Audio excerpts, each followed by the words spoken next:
Hello, my name is Terrence Levi, and I was born and raised in the big city of Houston, Texas. But in 2014, I moved myself and my family to the small town of Cleveland, Texas. Now I'm a husband, I'm a father, I'm a grandfather, I'm a pastor, I'm a restaurant owner, I'm a film and television producer, and I'm also a serial entrepreneur. And people have said, man, your life is so interesting, you should turn it into a reality show. So that's exactly what we did. So if you're watching, thanks for joining me on the journey of being Levi. All right, so today, several things happened. Had to come in this morning and be about some running around trying to find the brisket. When I gotta go get it and they don't have it in the restaurant, I gotta come here. Take a little drive, 20 minutes away, but this is Gordon's. They're a restaurant supplier. The public people, they can come in here and buy stuff and get things to make dishes like they have in the restaurant. They can come in here and get the stuff to do it themselves. You wanna make lobster, you wanna do shrimp, anything exotic, you need all the rice and the beans in the world, you wanna do pop-ups, whatever, you can come in here and get the stuff. We came here to get brisket, that's what we're gonna get. We're gonna go in the cold section. All right, so we need about 165 pounds of brisket over the course of the next couple of days. So they need a couple of other things. They need some jalapenos, they need some ranch dressing. We're gonna go get that for them too. Ooh, that look good and smell good. I wish you could have it, and you can. Like, come to Fat Floyd's barbecue. When I came back from the military, I was here for like a year before we reopened. And every single day of the entire year, people would show up. Oh, you open. People would drive far away saying, oh, I thought they were still open. That's when I set my pops down and said, we got to redo it, even though he said no. Going into it, because I knew what we had, it was a legitimate business. It wasn't a mom and pop. It was something that we could build on to where we're at now. I knew I was going into it like, hey, if we're going to do this, we're going to do it for real. It's not going to be a mom and pop. So in the meetings that we had, or in the days when we first reopened and we were working, I didn't look at my mom and my dad like that's mom and dad. I looked at them like they were my coworkers. These are the people that we're trying to grow this business. If they messed up, I told them, I said, hey, you messed up. And they would get on to me. They're like, yo, you can't talk to me like that. I'm like, mom, dad. I'm like, no, you're not in here. We're coworkers trying to build something. So if you slacking or if you messing up on something, I'm gonna tell you, and I hope that you tell me. I would say we've grown as family when it comes down to getting to know each other's personality a lot more. When I was in the military, they really just knew me as their son that was in high school, that their baby, you know what I'm saying? And then I left for 8.5 years. So when I came back, it was like, that's all they knew. They didn't really know me as the adult. So it was just one of those things to where it's like, they didn't know how I function, my tendencies. Jared's done. I just wait that pizza. Pizza! They get annoyed and say, be quiet. And then they realize, oh, he was right. And I love it so much when I'm right. My job here is, my official title is front house manager, aka also owner, aka also boss man, aka also the first face you see when you come into Fat Floyd's. I'm not necessarily back in the kitchen making your food, but when you get your food, when everything's there correctly, it's because my eyes are on it. That's basically what I do. I take your order and make sure that the orders are taken correctly. I train people up at the front house so that they can take orders correctly. And on top of doing other things, when I'm not up here, I'm usually either filming a video or editing a video. But that's what I do here. I think because I've been doing it for so long, it's pretty chill. It's kind of like second nature to do it. I actually prefer it to be a little chaotic and a little crazy. It makes the day go by quicker. It's a little fun back here. You got people screaming and running around. When it's slower, it's not as fun. I don't mind it at all. Like I said, it is like second nature because I've been doing it for so long, since 2018. So literally, I just come and I'm chopping and slicing and cutting and yelling at people and all that kind of stuff. A little banter back and forth with my brother because he thinks he runs everything. And that's basically it. That's literally from 11 to 8 o'clock. Well, a little after 8. We're here for a minute cleaning up. So the banter with your brother, how is that like? It's actually great. Sometimes it gets a little crazy, but I mean, it's literally just work banter. Back and forth, it's fine. I'm sure our parents hate it. We get in trouble all the time for it because they're like, oh my gosh, be professional, this and that. But I'm like, my little brother. Like, I'm gonna give him hell if he gives me hell. That's just what it is. Yes. And you said he thinks he runs the place, even though he does run the place, right? No, he does not. He wish. I definitely run the place. He wish. I definitely run the place. Let's go around, actually, and we don't need to ask those yeah, questions. let's go around and ask everybody. I think we got what we needed. Thank you. My name is Desiree. I am the only daughter of Mr. Floyd himself. I am literally the OG of the Fat Floyd enterprise, or whatever, the family business. I've been here since the beginning, and I'll probably be here till the very end. So I am, I guess my title would be kitchen management, but I wear many hats. I do all kinds of things, from inventory, scheduling, keeping everybody in line, that kind of stuff. I'm here from basically sun up to sundown. I'm usually in the back most of the time. 24/7 I'll be in the back. I don't really interact with the people. I leave that to my brother. I'm in the back doing the meats, making sure your food comes out well, all that kind of stuff. It's quite an experience. It is a family business, so of course working with family is working with family. It's everything that you can think that it's gonna be, which you'll see in all the other episodes coming up. It's the good, the bad, the great, it's all over the place. But that's what I am, that's what I do here, and I can't wait for y'all to see and experience our life through our eyes and our point of view. Hey, how you doing? All right, so most of that stuff we get off the truck, but if something happens and we forget, then this is my safety valve. Cleaning supplies, pizza boxes, gotta have pizza boxes. I can't put pizza boxes in nothing else but pizza boxes. So sometimes they go like that, I gotta have them, we gotta come get them. How you doing?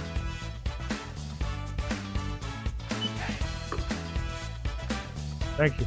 Have a good one. You gotta watch that show, man. I'm trying to tell you, man. You boys are Hawaiians. These boys right here, these boys are real Hawaiians. Their boys are strong. They don't lift no weights. They're just strong. One of them lifted the whole building one time, just so because we were looking for something we lost. He picked up the whole building, and we looked underneath that. It wasn't under there. Yo, Isaiah, the pizza out there. Some kid dropped water all over the floor. He slipped and dropped it. They didn't say anything. They didn't apologize or nothing. Then we had to remake the pizza. They come in the front talking about how long to wait. No, you saw my brother slip and drop your whole pizza on the floor. You didn't apologize. A customer literally called and said, yo, man, are you okay? I saw you fell on the floor. We're so sorry. I'm so sorry that they didn't apologize. Like, that was messed up. Da, da, da, da. How did Isaiah respond to it? It was too hectic for him to even respond. It was just like, keep going. Had a little bit of excitement inside of the dining room while I was gone, and thank God the technology, we were able to share the information with you. Okay, so there's the girl. She has spilled the situation. Down goes Isaiah. Pizza just misses the little kid. There it is. I guess he wasn't lying. Hit his rib on that, man. My son almost hurt himself over there. All right, but he saved it. Little guy didn't get hit. Thank God for that. All right, so the boxes have showed up. These are not just any boxes. These are the boxes that we're going to run tests on to be able to Federal Express the frozen pizzas all over the country. And this right here, what could this be? It got my name on it, make sure it's my name. Yeah, my name. Oh, it looks like something for me. Is it a gift for me? Wow, I recognize the brand name. That's what I always wanted. These are nice. And just my size. I wonder how they got here. What do you think, Isaiah? That's great. It's supposed to be a 13. Make sure there's a 13. That's nice. You just go ahead and leave that at my house, my room. I left you them other Jordans. The ones with the cleat bottoms. Let me tell you something about my dad. People think I'm the jokester of the family, that all I do is joke around. This guy is the biggest jokester on the planet. Long story short, he's telling me, hey, I got these new shoes from you, these new Jordans. I'm like, oh, bet, I'm finna give me some new shoes. These are football cleats. He's not funny. This ain't funny. That's how he is, man. He gets the J's and the cool cars. I get Jordan football cleats. I'm in the military, right? And unfortunately, somebody hits my car from behind. I'm like, okay, I got it. With the insurance company, I can get it because I tell my pops, hey pops, I gotta get in this car. He said, what do you think about getting it? Oh, a Jeep Wrangler. Well, let me help you find it. Well, thank you, guy. To help me find a Jeep Wrangler. I get a couple days before my clothes that I get my Jeep Wrangler, and then my dad sends me another photo of a Jeep Wrangler, and I'm like, hey, I already got a Jeep. Yeah, but that looks nice. He's like, oh no, that's mine. Oh, great. Sounds great. Now, let's skip forward just a couple months. I'm thinking about getting the Mustang. Guess who gets the Mustang? Then I come home and I show my dad a car that he's never seen before. Never seen before. I'm like, look at this cool car. Oh, what is that? Oh, it's a Jaguar. Oh, that's crazy. A couple weeks later, I'm in my room hanging out. I get a phone call. Guess who calls? It's my dad.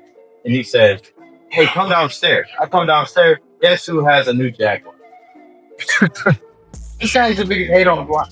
But here's the deal. When he was telling me about the Jaguar, I had never seen one like that. Matter of fact, when I saw the car on the lot, I didn't even know it was a Jaguar. I just said, it's a cool car, and I just wound up with it. Wow. This venture, this pizza thing, selling these frozen pizzas is a very important thing. It's a game changer, literally, for myself and for my family, for my ministry. Very important. So seeing them boxes come in, I get a couple of responses out of them. One, I'm very excited. Two, I'm a little concerned, to be honest, because I'm getting to the moment of where I know this idea is gonna work or it's not. And that's the way it is when, with entrepreneurial stuff. You like, hey, look, I think this will work. I think this will go over great. I think, it'll sell or it'll do what you want to do to succeed. But then on the other side, once you do it, you know whether it is or it's not. So again, like I said, it's a game changer for myself, for my family, and for my ministry, because it'll enable us not just to be able to pay bills and maintain ourselves individually, but it'll be something that we can take revenue and put into outreach ministry. That's what the pizzas got started for in the very beginning. In the next episode, we're going to shift and I'm going to show you some stuff about the history of some of the other ventures that we've done, namely some ministry stuff. I'm going to show you that. But like I said, it's very important. So now I'm done in here for the day. I'm going to go and change my shirt, change my clothes, and we're going to hop in the car and go over to the ice place. Yeah, so right now, guys, we are headed over to this place called Emery Dry Ice to check on getting some dry ice to be able to ship our pizzas frozen.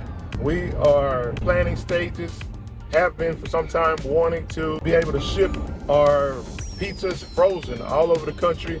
But what was happening was we got people coming from 50, 75, 100 miles to buy pizza. So I'm like, man, if they come all the way to the restaurant to get it, we should be able to ship it out to people. So we're gonna go over there to get some dry ice. So it just made sense to me that if I can ship the pizza to the people, that'd be great. So you have to figure out your packaging, how it's gonna stay cold, pricing on the packaging, whether you're gonna ship it 1 day or 2 days, because we have to decide whether we're gonna absorb all the shipping costs, some of the shipping costs, how much that's gonna be. And so right now we're on the way over to meet the guy at the dry ice place. And so we can kind of get an idea of how it's gonna work and how long will it last. One of my partners in the film production business, he lives in Atlanta. So we're gonna ship some stuff over to Atlanta to him and kind of use him as a test, but he'll get some free pizza in our test. So we're on the way over there right now to go and take a tour of the plant and and kind of see what that's going to be like. All right, so this is frequently a thing when we're trying to get business done, taken care of. Some other business always jump in the middle of the business. This is a story of my partnership with this broad right here. Listen, right? I have 9 grandchildren, and that's what I do. Other than barbecue pizza, I do 9 grandchildren. So Let's hope that we done. we done rolled over here. The man got to leave in 30 minutes, and she over here trying to make moans and crap. Come on, let's go. So we with Jesse right now over at Emery Ice. My good man James put me in touch with him. And again, like I said, if we can get this piece solved right here, we'd be able to ship the pizzas anywhere in the country. So this is a major piece because them little ice packets that we get out of the freezer did not work. Every one of them came back melted and with hot pizzas in them. So this should work.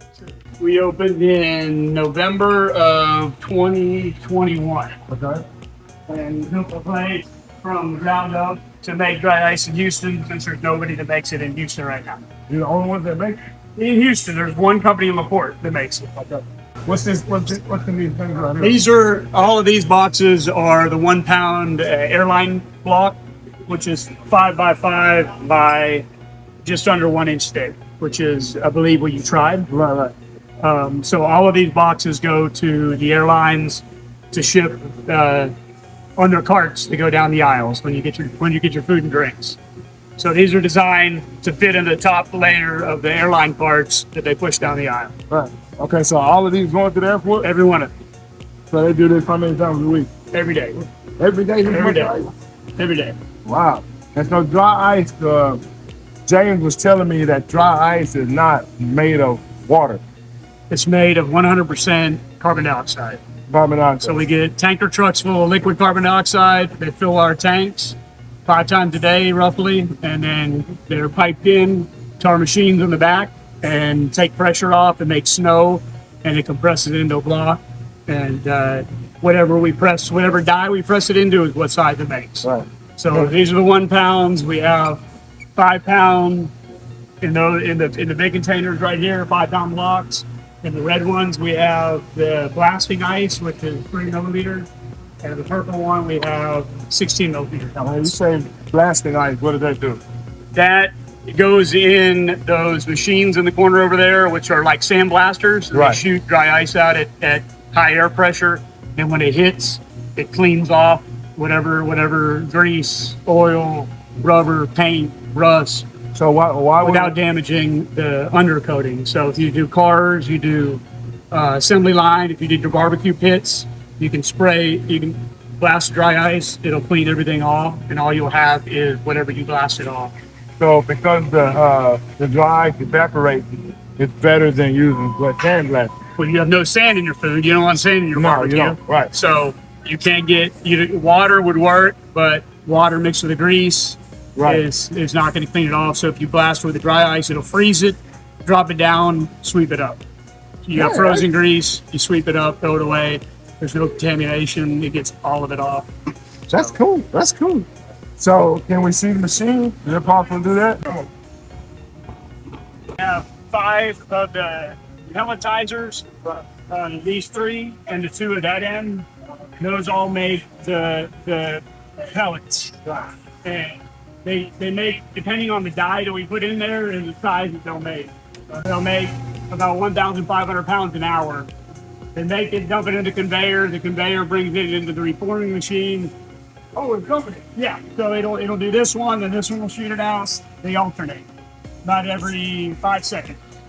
So is this one doing the same thing? Yeah, all these machines are the same. 1, 2, 3, and then 2 on that side. So on this belt, this one goes off, that one goes off, that one goes off, that one goes off. And then this conveyor takes it, dumps it in that machine.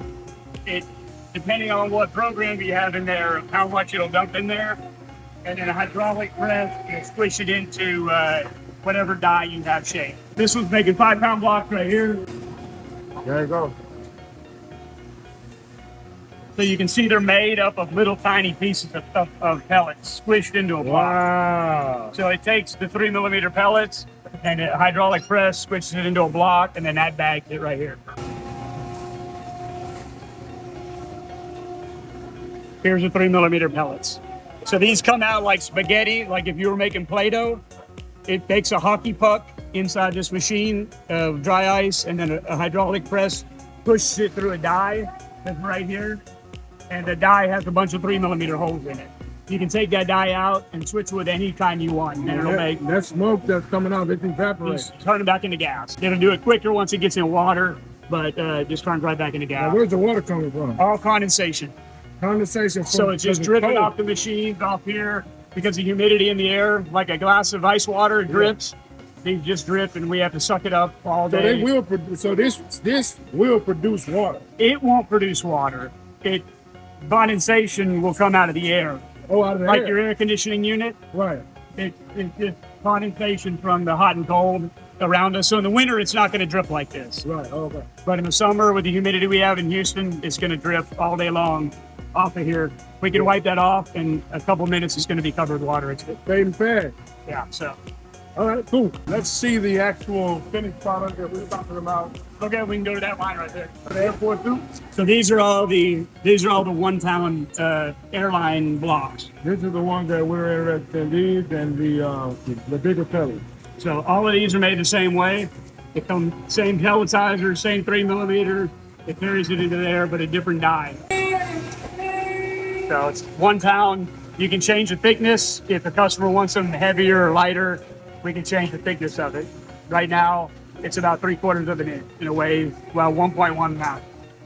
The emery dry, my man Jesse's giving me the whole lowdown how it works. We're excited about it. Hopefully, this thing works to deal with the post office, the FedEx, or UPS, whoever else, so we can keep that shipping down for the customers. But he showed us how it works. So about the sample from him, then we're gonna take it back and do some shipping so we can perfect our processes and be ready to start selling them to y'all. So anywhere in the country, if you're watching the show, you'll be able to get Fat Floyd pizza shipped straight to you with this emery dry ice, keeping it cold. Right. Fresh dry ice, fresh pizza. All right, yeah. Do it on the house again. You're good. Are you sure, man? Yep. Okay, appreciate it, man. Thank you so much. Not a problem. Just let us know how it goes. Well, we're fixing to ride around with it. Not the goods.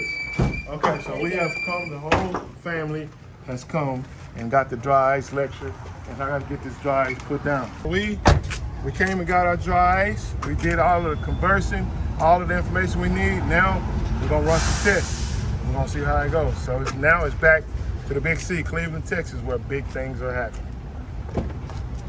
All right, so in today's episode of Being Levi, we had quite a few things happen. I took y'all into Gordon's, one of my suppliers. We had the drama with Isaiah and the water slippage. Here's that while I was gone, him and his sister decided they were gonna make commentary videos like me, right? That's the whole thing in this family. All of my kids secretly want to be like me, right? That's just what it is. If you ask them 1,000 times out of 1,000, they'll tell you no. But the truth of the matter is, they want to be like me. Got Desiree, we shot over to the Emery Dry Ice, went in there and got a bunch of good information. Met Jesse, main contact over there is James. So get that Jesse, James. Vice President really hooked us up with some solid information. Looking forward to running that test on that dry ice, because the minute we figure out the solution to being able to ship the pizzas and they get there in 2 or 2.5 days frozen, then we're good to go, right? So we're ready to start making them available online and shipping them all over the country. So be looking for an update for that. But I just like to thank you guys for tuning in today for the second episode of Being Levi. Right now it looks like we'll be every 2 weeks or so. And so be looking for the next one. But man, don't just be waiting on the episodes. If you're in the area, passing through, or you live in the area, come into Fat Floyd's, get you some of this good food. Tell us hi, let us know that you're watching us, watching the show. I see some of y'all in the stores and people will come up and say, hey, you know, you're the guy with that restaurant and the new show. That's me. Thank you, everybody. But God bless y'all, and we're going to see you next time on Being Levi.